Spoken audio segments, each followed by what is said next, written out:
understand most of what's difficult. Most of the difficulty of understanding the universe lies in the vast complexity of life. That's what really, truly impresses people. That's why people who believe in God mostly do believe in God, because they look around the living world and they see how impressive it is.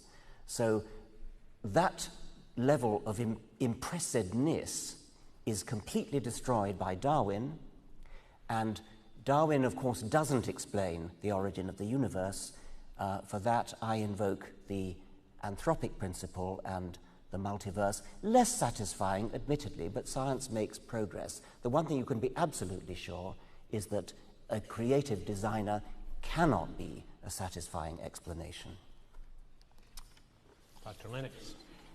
The anthropic principle, as you stated, Richard, I think is a complete truism. Of course, we have to be on such and such a kind of planet of the kind that we could appear on. That does not answer the question how we came to exist on it. And I fear I have to disagree with you on Darwinism. Darwinism does not explain life. It may explain certain things about what happens when you've got life. But evolution assumes the existence of a mutating replicator. It does not explain how that replicator came to exist in the first place. Now, that's a major discussion. I want to address the who designed the designer question, because it's the old schoolboy question, who created God? I'm actually very surprised to find it as a central argument in your book, because it assumes that God is created. And I'm not surprised, therefore, that you call the book The God Delusion, because created gods are by definition a delusion.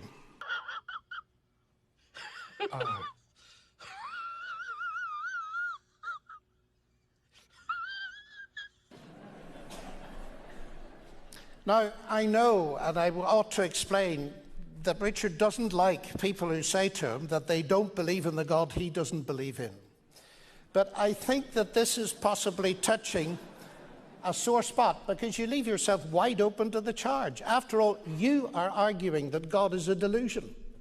And in order to weigh your argument, I said that it is you who's arguing that God is a delusion. Oh, sorry. All right. And in order to weigh that argument, I need to know what you mean by God. And if you say, if there is a God, you have to ask who created God, that means that you're reduced to thinking about created gods. Well, none of us believe in created gods, Jews, Muslims, or Christians. And I think that argument then is entirely beside the point, and perhaps you ought to put it on your shelf marked celestial teapots where it belongs.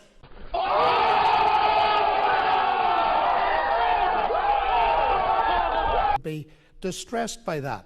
But finally, a word about miracles. This is a massive subject. You claim with David Hume that miracles violate the laws of nature. Well, David Hume's a very curious person to quote on this topic, because David Hume didn't believe really in the laws of cause and effect on which laws of nature are founded. He didn't believe in causality, and he didn't appear to believe in the principle of induction. And so that he's not a very good authority to quote.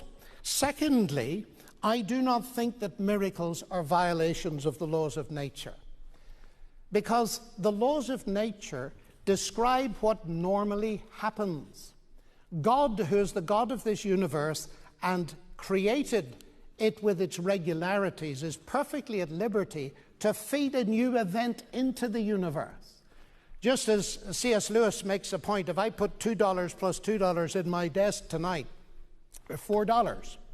If I find in the morning there is $1, I don't say that the laws of arithmetic have been broken. I say the laws of Alabama have been broken. What? I think the book, The God Delusion, gives the game away in the dedication at the front of the book to Douglas Adams, where he says, isn't it enough to see that a garden is beautiful without having to believe that there are fairies at the bottom of it too? Now, you do a brilliant job at getting rid of the fairies, though it must be said that most of them didn't believe in them anyway. But when you see the beauty of a garden, say in New College in Oxford, do you believe there's no gardener or no owner? That its sublime beauty has come about from raw nature by pure chance? Of course not. For gardens are to be distinguished from raw nature by the operation of intelligence. And what you're doing in your book, I think, is presenting us with an obviously full set of alternatives. Either we take gardens on their own or the garden plus fairies. But they don't appear on their own. They have gardeners and owners. So does the universe. You say there's no evidence of God, and yet your very description of the universe as a garden bears witness that the evidence is all around you. I broke my back. Blind faith can be very dangerous, especially if it's coupled with a blind obedience to an evil authority. And that, ladies and gentlemen, I would like to emphasize, is true whether the blind faith is that of religious or secular people. But not all faith is blind faith, because faith itself carries with it the ideas of belief, trust, commitment, and is therefore only as robust as the evidence for it. I can't speak authoritatively for other religions, but faith in the Christian sense is not blind. And indeed, I do not know a serious Christian who thinks it is. Indeed, as I read it, blind faith in idols and figments of the human imagination, in other words, delusional gods, is roundly condemned in the Bible. My faith in God and Christ as the Son of God is no delusion. It is rational and evidence-based. Part of the evidence is objective. Some of it comes from science, some comes from history, and some is subjective, coming from experience. But the evidence is all important. I mean, Einstein's predictions fit in with observed fact and with a whole body of theory, whereas we only need to use the word faith when there isn't any evidence. I presume you've got faith in your wife. Is there any evidence for that? Yes, which you base it? Yes, plenty of evidence.